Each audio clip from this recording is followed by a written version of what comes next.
The cornerstones of the President's house, known to us as the White House, the Washington Monument, the Smithsonian, Independence Hall in Philadelphia, incidentally by past Grand Master Benjamin Franklin, and Constitution Hall stand out among many others as outstanding examples of cornerstones which have been laid Masonically. The cornerstone of the United States Capitol, however, stands out above all buildings erected in the free world as the seat of government for our people.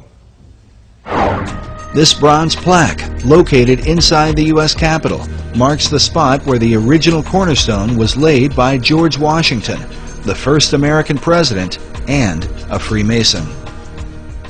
George Washington is probably the most famous Mason in the world. The George Washington Masonic Memorial is entirely dedicated to the idea of Washington as a Freemason. Now, we do know that Washington participated in the laying of the cornerstone of the United States Capitol as a Masonic ceremony, and he wore his regalia as a Master Mason. And he laid the cornerstone and performed the ceremony of laying the cornerstone. Washington's participation in the event was recorded by the newspaper of the time, the Columbian Mirror, which can still be obtained through the Library of Congress.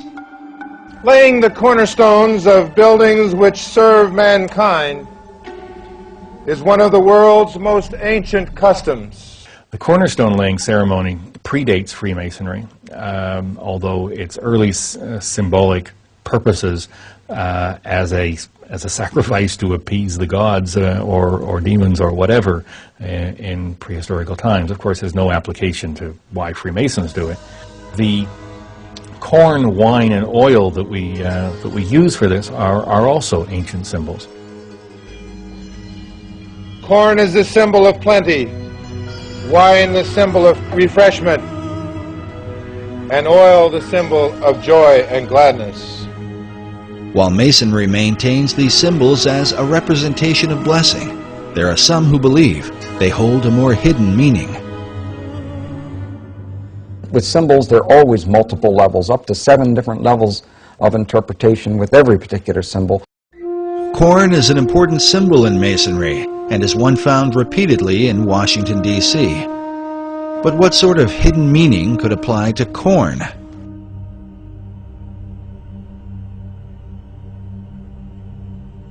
In Hebrew, the word for corn is Dagan, which became the name of a Babylonian god.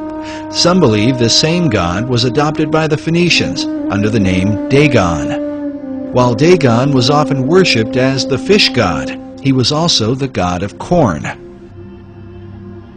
His son was known as Baal, who was often called the son of Dagon or the son of corn. Now, corn, of course, if we're talking about pre-New World times, would be any grain or wheat. To complicate matters further, in the Old Testament, we find the children of Israel offering corn and wine and oil to Yahweh, the God of the Bible. Yet at some point, God's anger was kindled against them for turning the sacrifice into idolatry. In the book of Hosea, God says of Israel, "She did not know that I gave her the corn and wine and oil, which they prepared for Baal." Notice again this Phoenician version of Baal, as a bearded man with strong features. Could Baal have been the model for the bearded male images that appear throughout Washington, D.C.?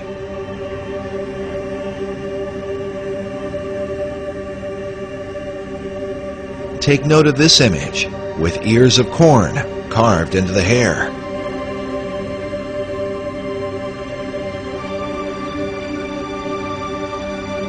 According to legend, Baal was once slain by the god of death and taken into the underworld. But at some point, he was resurrected, or as it is sometimes called, awakened. At Haines Point in Washington, D.C.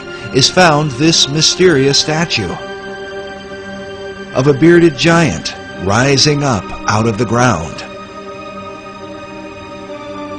or perhaps out from his grave. The statue is called the Awakening.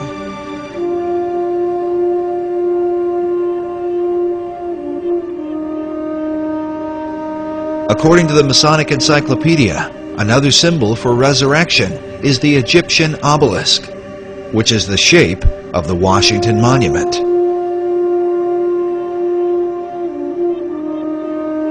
The word obelisk is sometimes translated Baal's shaft, or the shaft of Baal.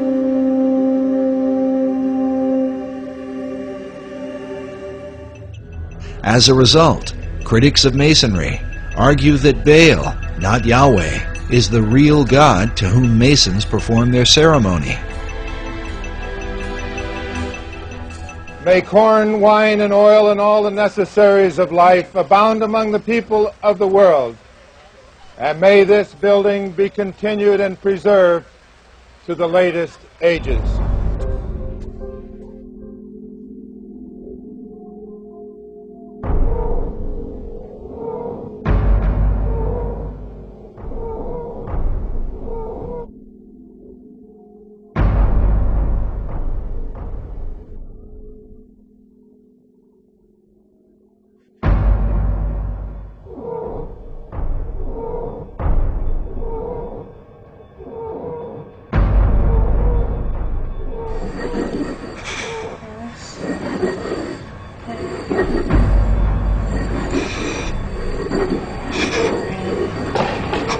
Are you okay? Oh my God! It's hard! It's hard! Get rid of it! It's hard! It's hard! It's hard! It's hard! It's hard!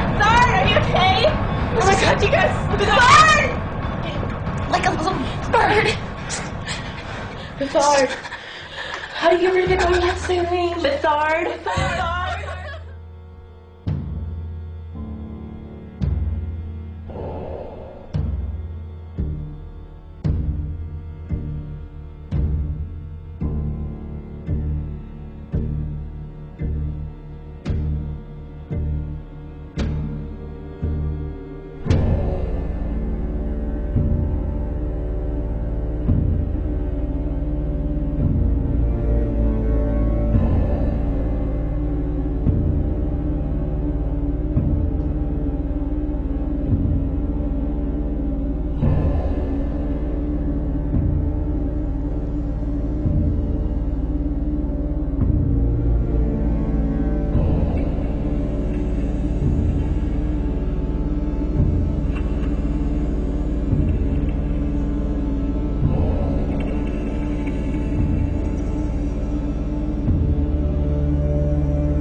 Listen.